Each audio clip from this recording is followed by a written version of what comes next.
तो बहुत समय पहले बिहार राज्य के भोजपुर जिले में जगदीशपुर नाम का एक प्रसिद्ध इलाका था। यहीं एक उज्जैनिया राजपूत परिवार में जन्म हुआ एक ऐसे वीर बालक का जो आगे चलकर भारत की आज़ादी का महानायक बना। उस बालक का नाम था कुंवर सिंह। उनका जन्म 1777 ईस्वी में हुआ था। वे एक जमींदार थे, लेकिन उनका हृदय राजा से भी बड़ा था। वे अपनी प्रजा को परिवार की तरह मानते थे और अन्याय को कभी सहन नहीं करते थे। सन 1857 में अंग्रेजों के अत्याचार बहुत बढ़ गए थे। वे किसानों से ज़्यादा कर वसूलते थे, सैनिकों का अपमान करते थे और भारतीयों पर जोर जुल्म करते थे।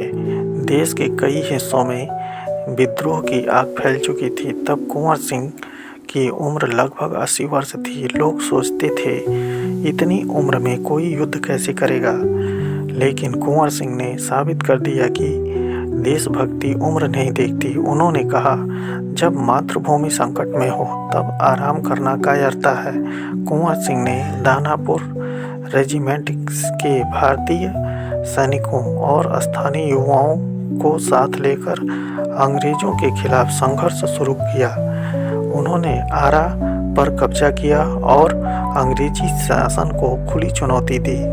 कुंवर सिंह खुले मैदान की लड़ाई के साथ साथ छापामार युद्ध, गुरिल्ला वारफेयर में भी निपुण थे। वे जंगलों, गांवों और नदियों के रास्तों से अचानक हमला करते और फिर ओझल हो जाते। इससे अंग्रेज सैनिक डरने लगे। उनके लिए कुंवर सिंह भय का दूसरा नाम बन गए। एक बार युद्ध के दौरान वे नाव से गंगा नदी पार कर रहे थे, तभी दुश्मन की गोली उनके हाथ में लग गई। हाथ बुरी तरह घायल हो गया। कुंवर सिंह ने सोचा, यह हाथ अब युद्ध में बाधा बनेगा। उन्होंने अपना घायल हाथ काटकर माँ गंगा को समर्पित कर दिया।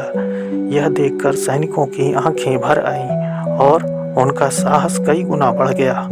कठिन परिस्थितियों के बावजूद 23 अप्रैल 1858 को कुंवर सिंह ने जगदीशपुर के पास अंग्रेजों को पराजित किया और अपना झंडा फहराया। यह उनकी अंतिम लेकिन महान विजय थी। कुछ दिनों बाद 26 अप्रैल 1858 को जगदीशपुर स्थित अपने महल में यह महान योद्धा वीर गति को प्राप्त हुआ। लेकिन वे कभी नहीं मरे। वे आज भी हमारे इतिहास, हमारी कहानियों और हमारे हृदय में जीवित हैं। यह कहानी सिखाती है कि सच्चा वीर वही है जो अन्याय से न डरे। देशभक्ति उम्र की मोहताज नहीं होती।